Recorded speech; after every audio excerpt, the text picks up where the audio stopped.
So Monica, I was wondering if you could take me back before you met Lois, what your business looked like then.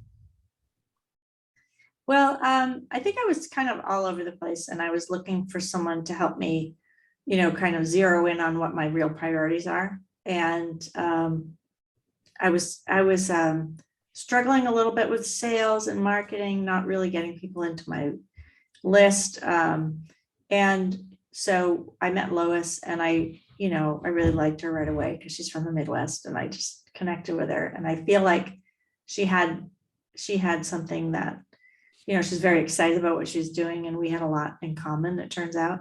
But I liked what she was doing, and I was looking for somebody to help me with sales and marketing. Yeah. So you said you're a bit all over the place. You're inconsistent with sales and stuff.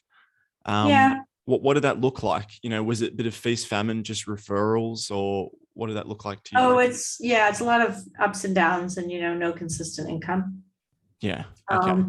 And also getting stuck in feeling like I haven't got what I need. And I've hired a sales coach before who really helped me too, but I had sort of, dropped out of his circle and needed someone else to, how you kind of go from one coach to another. But I didn't connect with him as much as I wanted to, and I would have loved that, but it got very, very pricey right away too. Yeah. So I just was looking for somebody with a lot of enthusiasm to help women. Right. So are you saying that coach was like, he had the know-how, but on an emotional level, you didn't quite click?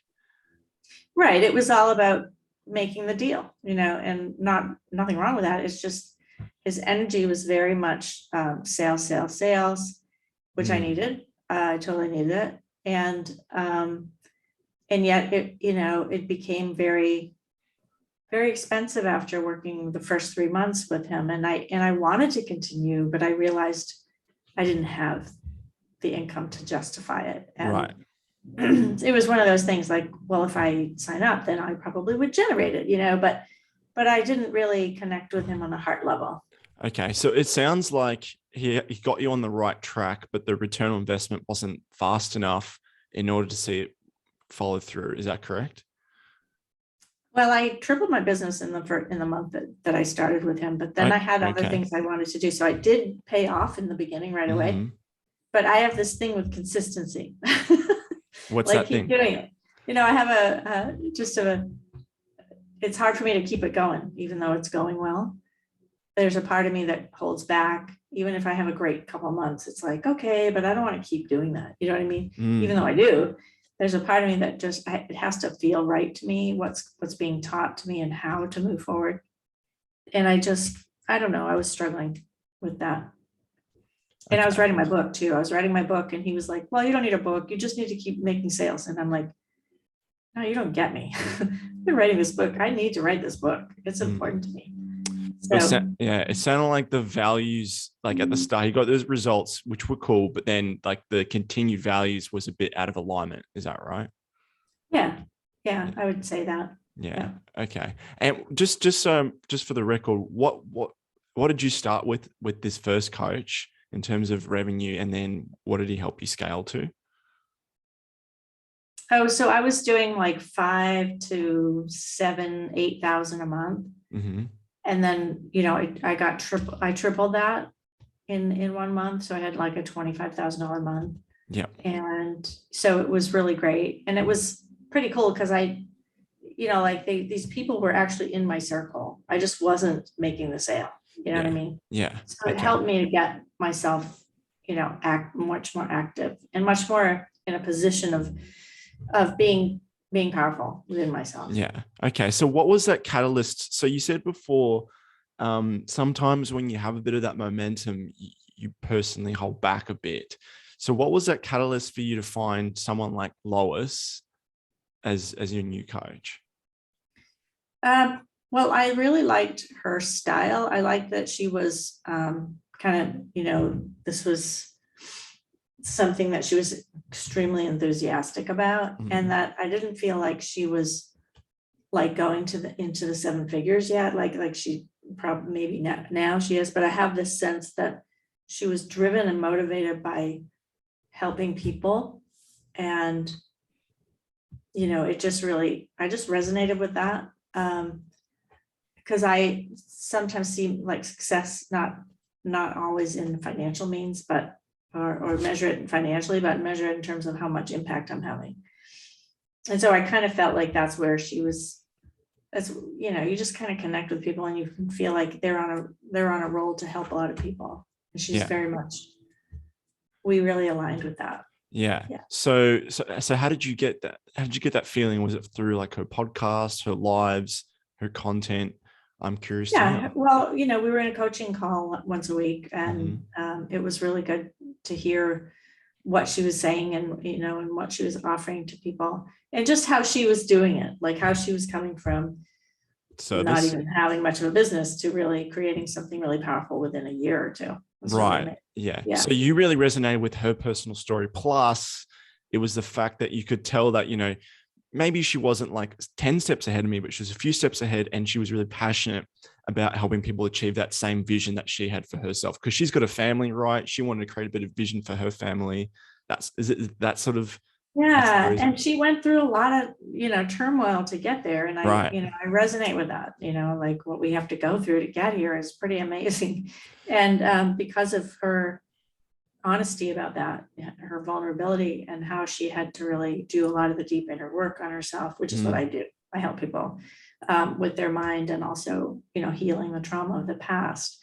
Just the fact that she was doing all that work and she knew the value of it. That, so I connected with her there. Right. So you really connect to that. Is that because, doing that deep inner work, it can be a bit painful and, maybe lonely and isolating. So by knowing that she was doing that too, it made you feel comfortable, like, okay. And I could see her being a coach with me. Yeah. Because there was that camaraderie, like, oh, you've been through some pretty rough stuff, and all my clients pretty much have as well. And I'm very sensitive to that, open to the conversation about it. Okay. And what were some of the challenges that you first faced when you started working with Lois? Well, I was like, again, it was just inconsistency and not feeling like I had a coach that I could really go to, or that would really get who I am. And so, when we first got started, and she did the 12-week year, and she did a couple of videos that really spoke to me about designing your day and who are you meant to be? Who do you want to be? Not just in terms of money, but in terms of how do you want to spend your time in your life. So the 12-week year was awesome. I think it was Frank Kern videos. Ideal day. Ideal day. Yeah. And I'd been through that before, but there was something about emphasizing that I really liked. That it wasn't just about financial. It was really all about accomplishing what you came here for, and living the life that you truly desire, because I'm all over that. So she really helped you get clear on your vision and purpose of why you get out of bed every morning. Is that right? Yeah. And just knowing that every day is it, right? It's not someday. Like, this is now that we're doing this life is happening right now. It's not happening in 10 years from now. We got to live for right now. And so, you could have millions of dollars and still not get that. And so you're not living a purposeful life. You're not really in touch with you. And being present and open. Okay. So, and how did that feel? Is that something you still referred back to regularly, your vision and your purpose? I should do it more. I do. And I'm in a group of women leaders right now. So we go deeply into that. But the 12-week year also gave me that idea that we don't have to plan out a whole year in advance. We could just do the 3 months, and that 12 weeks is actually plenty of time to do the thing you really say you're going to do. And I really believe that. I really don't think things have to take a long time. Okay, cool. And in that 12-week year, what sort of goals did you set for yourself, and what did that look like, that process? I can't remember, but I think because this was a while ago, but I do think it was about income level, but it was also attracting my ideal clients, but getting my stuff up on Clubhouse and funneling people into my business. So, creating a list and all that. So, and also launching a mastermind, which I did. I launched a mastermind and I launched another digital program. So I had a lot that I wanted to accomplish, but and I really saw that I didn't have to wait to do it. Like I could just jump right in. Yeah. Okay. So, and did you hit those goals, and what were the results? What did they look like? I did launch the mastermind. That goal was met. I enrolled about 12 people into that. Okay, and then that's cool. Yeah. I didn't meet the goal of my email list, increasing it to where it should be. I've been very busy on Clubhouse. So I have like 3,000 followers on Clubhouse, but they're not in my email yet. So that's my next step, yeah. And now I'm doing a lot of stuff on LinkedIn. Okay. And so those people we got into your 12 people into your mastermind, was that as a result because of Lois's systems and guidance and stuff? Or was that just like a bit of a combination from her past experience and just, getting a bit more organized? I think what Lois really gave me was the idea to just do it, not wait and be about it. And I don't think that, I would have worked that hard. I wouldn't have, thought, I could do it in 12 weeks. It's more like, I have an idea of doing a mastermind. Maybe I'll do that in a few months from now. It's like, no, let's get it started. So why did you not, sorry to interrupt. Why did you not think that you could do it in 12 weeks prior to the idea of it? I wasn't thinking in terms of 12 weeks. I was thinking in terms of, it could happen maybe this year. There was no sense of like urgency. Well, I had the urgency, but it wasn't like, you could actually accomplish it. You know what I mean? Yeah. Like the 12-week year gets you to see that if you just stay consistent and do this, anything's possible. And that's what I loved about Lois. And plus she's doing it. She's done it for herself. So she's a great example of that. So in the past, it may have seemed maybe, I don't know, unrealistic or unachievable because you weren't sure if it was possible, but because you saw Lois doing it with herself and her clients, did that give you the hope and inspiration that, I can actually get stuff done faster and, hit these goals?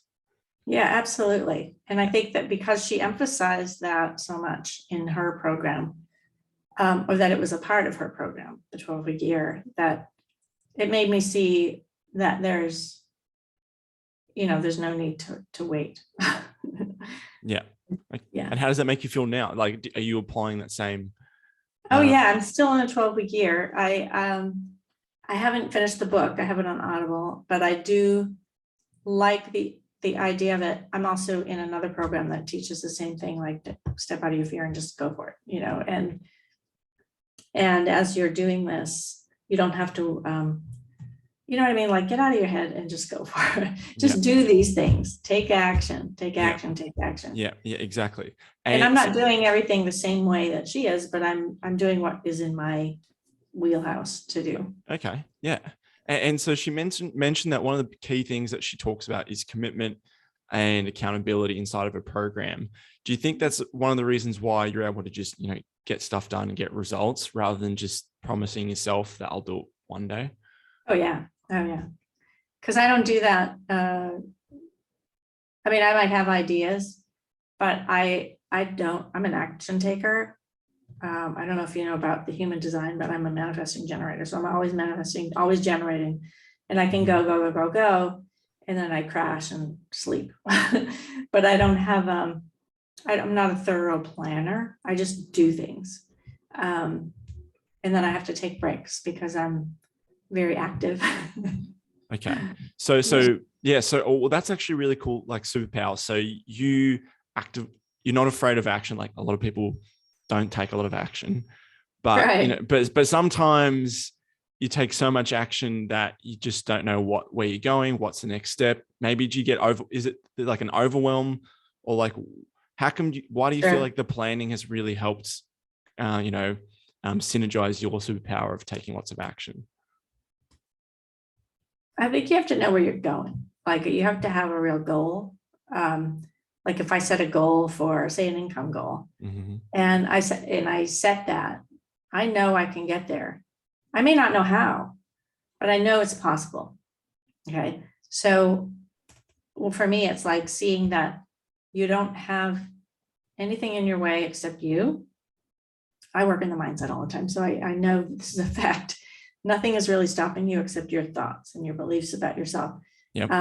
Or you don't know how to do, you don't have the strategy, or you don't have the coach, so you need all those things. You need a winning strategy, a winning mindset, and a winning leadership in your profile, really. Like, you need to have all those things to make it work. Yeah. Okay. And what does your business look like now after you've been through Lois's coaching program? It's much more aligned with who I am, with what I want. I'm not wasting time, and I am going to launch a podcast soon, given that she interviewed me on hers, and I realized I would love to do this. I think, she really comes from her heart. There's a sense of, anything is possible, but be authentic with yourself and who you are. And she has such a heart. She has such a wide vision for what she can help people do, especially coaches and healers. Like, she's really got that, that vision to help these people. Yeah, I love that. That's super important. And just for me as well, because this is important in terms of, from a marketing perspective, what sort of measurable results have you seen grow since doing the program with Lois? Well, I launched the mastermind, so I have like regular income every month. What does that look like? Well, I charged $247 a month. And we had 12 people. So now I'm not like worried about paying my rent. It's like I know I have that steady income. And I also, the idea of really doing that podcast is really important to me. I know that it's going to be really easy to monetize. And digital programs, like getting the digital programs up and using everything, repurposing it. She's really big on that too. Repurposing it, get on LinkedIn every day, do events there. That she gave me all that as well. Okay, awesome. And who would you recommend her coaching program to? Oh boy, anyone in the coaching business who isn't having consistent income, who is really looking to work with somebody who cares about you, who's done a lot of deep inner work on herself, and is able to see you for who you are. And she offers so much. It's very broad, So and especially, a lot of coaches just don't know how to have that consistency of income. And they're under six figures a lot, they're around the $50,000, $60,000, $70,000 range, which is fine, but you can break through that and get to the next level, scale it. You have to just learn how to scale. Monica, thank you so much for having this chat with me. You're so welcome. It was been a pleasure.